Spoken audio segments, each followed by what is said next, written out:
Sidang Jemaat Tuhan, kita akan bersama-sama mendengar pemberitaan firman Tuhan dari Lukas pasal yang kedua, ayat yang pertama sampai ayatnya yang ketujuh. Sebelum itu mari kita bersama-sama berdoa secara litani. Tuhan menganugerahkan Roh Kudus-Nya kepada saudara-saudara. Amin. Lukas pasal yang kedua ayat yang pertama sampai yang ketujuh, kelahiran Yesus. Pada waktu itu Kaisar Agustus mengeluarkan suatu perintah, menyuruh mendaftarkan semua orang di seluruh dunia. Inilah pendaftaran yang pertama kali diadakan sewaktu Kirenius menjadi wali negeri di Syria. Maka pergilah semua orang mendaftarkan diri masing-masing di kotanya sendiri. Demikian juga Yusuf pergi dari kota Nazaret di Galilea ke Yudea, ke kota Daud yang bernama Betlehem, karena ia berasal dari keluarga dan keturunan Daud, supaya didaftarkan bersama-sama dengan Maria tunangannya yang sedang mengandung. Ketika mereka di situ, tibalah waktunya bagi Maria untuk bersalin. Dan ia melahirkan seorang anak laki-laki, anaknya yang sulung. Lalu dibungkusnya dengan lampin dan dibaringkannya di dalam palungan, karena tidak ada tempat bagi mereka di rumah penginapan. Amin. Salam. Bapak Ibu, puji syukur karena hari ini kita diberi kesempatan untuk merayakan Natal. Natal yang adalah hari kelahiran Sang Juru Selamat. Bapak Ibu, dikatakan Yusuf dan Maria, mereka berangkat ke Betlehem untuk mengikuti sensus yang dilaksanakan oleh kaisar yang ada. Bahkan dikatakan di dalam nas kita bahwa tibalah waktunya bagi Maria untuk bersalin. Ini sesuatu yang luar biasa. Mendaftarkan diri di sensus itu tidak akan bisa dilakukan jika pasangan yang ada belum sah. Nas ini adalah kelanjutan dari apa yang saya beritakan dalam ibadah pada hari Minggu tentang keberadaan Maria dan Yusuf yang harus datang kepada Zakaria dan Elisabet. Bapak Ibu, di hari Natal ini satu nas firman Tuhan yang saya garis bawahi untuk menjadi dasar perenungan bagi kita di hari Natal hari ini. Dikatakan di dalam ayat yang ketujuh, dan ia melahirkan seorang anak laki-laki, anaknya yang sulung. Lalu dibungkusnya dengan lampin dan dibaringkannya di dalam palungan, karena tidak ada tempat bagi mereka di rumah penginapan. Bapak Ibu, khususnya bagi kaum bapak, kalau bapak-bapak punya uang yang banyak, kemana bapak-bapak akan membawa istri yang akan melahirkan?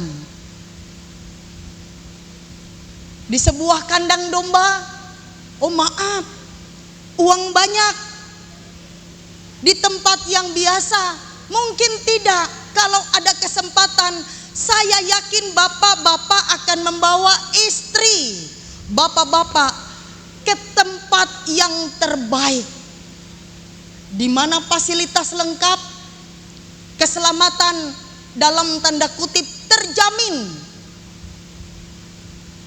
dokter yang terbaik, dan saya yakin tidak ada perhitungan berapa uang yang akan dibayar. Yang penting istri dan anak selamat.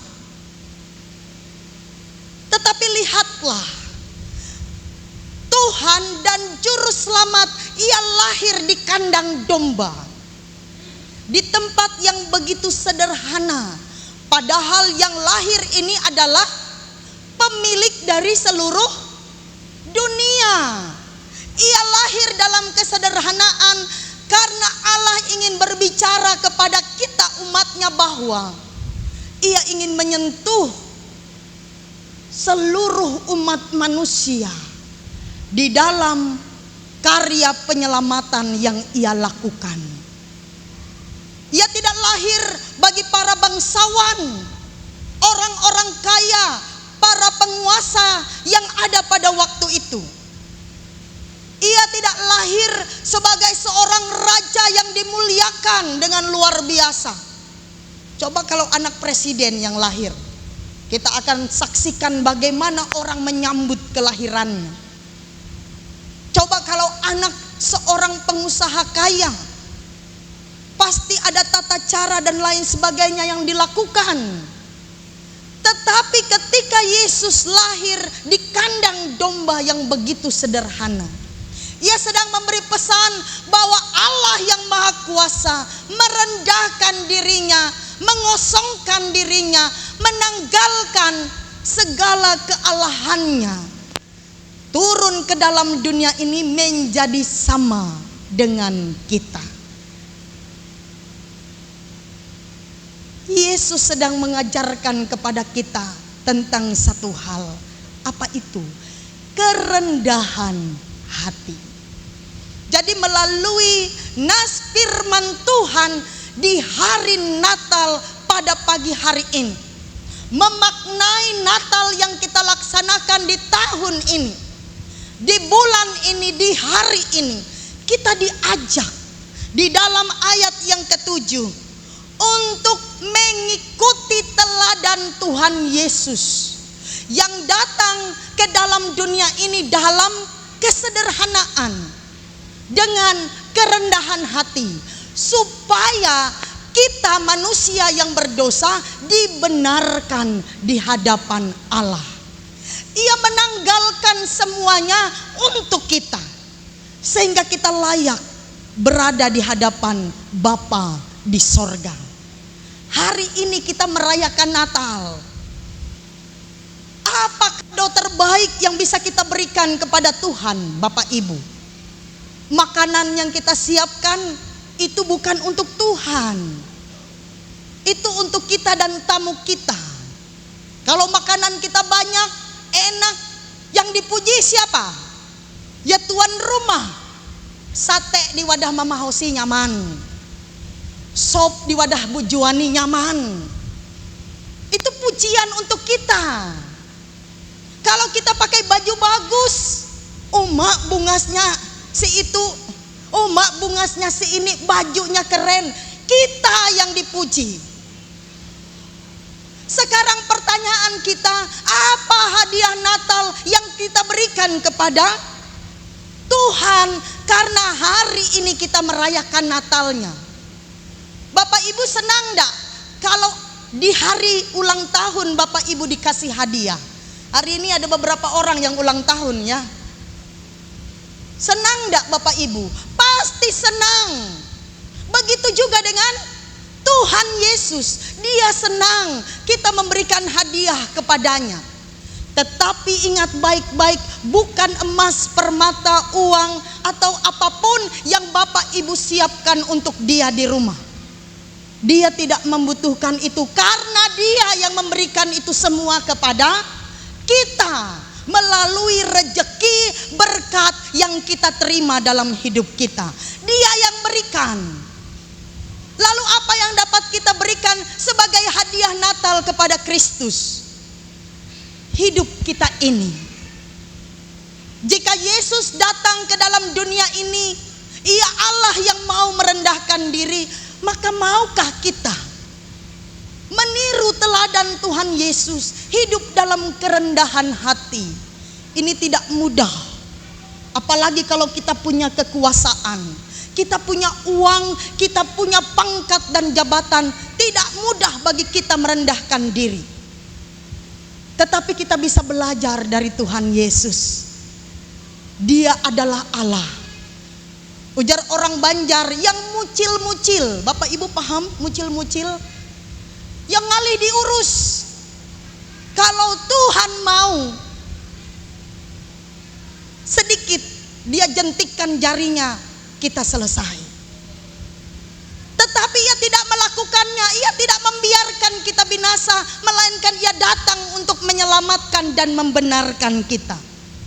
Ini contoh dan teladan bagi kita. Jadi ketika kita merayakan Natal, bukan hanya sebatas seremonial, tetapi bagaimana kita mau merubah hati kita menjadi ciptaan yang baru.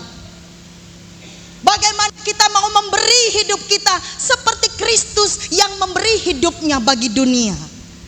Ia menanggalkan kealahannya. Ia datang ke dalam dunia untuk kita. Pertanyaan untuk direnungkan sekaligus menjadi komitmen bagi kita pagi hari ini. Apakah kita mau meniru teladan yang Tuhan Yesus telah berikan? Apakah kita mau merendahkan diri kita seperti Kristus yang merendahkan dirinya, supaya melalui keteladanan Kristus kita bisa menjadi ciptaan-ciptaan baru di dalam Tuhan. Hari ini hari Natal. Tadi di depan saya bersalaman dengan Kai Ambon. Saya sampai lupa sudah nama Kai ini, karena selalu memanggil Kai Ambon. Puji Tuhan, kita hidup. Ketika kita diberi hidup, artinya kita diberi kesempatan untuk merayakan Natal dengan benar. Ketika kita masih diberi napas kehidupan, artinya kita diajak untuk kembali meniru teladan Kristus. Jadi Bapak Ibu, mari seperti Kristus yang merendahkan diri. Ia lahir di kandang domba, diletakkan di dalam palungan, beralaskan lampin dalam kesederhanaan. Apakah kita mau merendahkan hati kita, datang kepada Tuhan, datang kepada sesama, supaya kita menjadi manusia-manusia baru di dalam Tuhan. Selamat Natal. Tuhan Yesus memberkati kita. Amin.